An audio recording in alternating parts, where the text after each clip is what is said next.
Live from the world's capital markets, here are the latest financial headlines brought to you by News Factory. Hello and welcome to Thursday's Daily Financial Digest. And here's what's making the headlines in the markets today. The Bitcoin dollar pair plummeted 3.9% in the last session. According to the stochastic RSI, we are in an oversold market.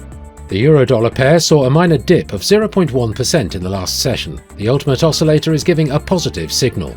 The pound-dollar pair saw a minor rise of 0.1% in the last session. The ROC is giving a negative signal.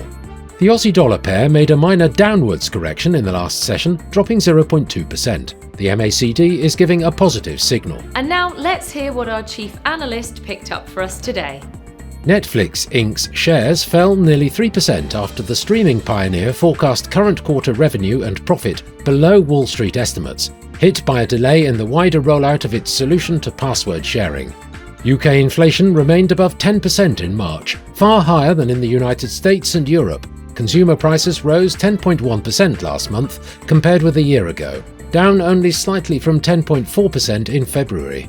Bitcoin's price dropped by over 4.5% in the space of a few hours, reaching new weekly lows of $29,150. The price drop caused a total of $250 million in liquidations across the entire crypto market over the past 24 hours, with the majority of the orders being long. Those were today's major economic events. And now, moving on to world financial headlines. Germany's producer price index will be released at 0600 hours GMT. The UK's Rightmove house price index at 2300 hours and 1 minute GMT. The US continuing jobless claims at 12:30 GMT. The Eurozone's consumer confidence will be released at 1400 hours GMT. Japan's national consumer price index at 23:30 GMT. The UK's GfK consumer confidence at 2300 hours and 1 minute GMT. We hope that you've enjoyed Thursday's Market Outlook.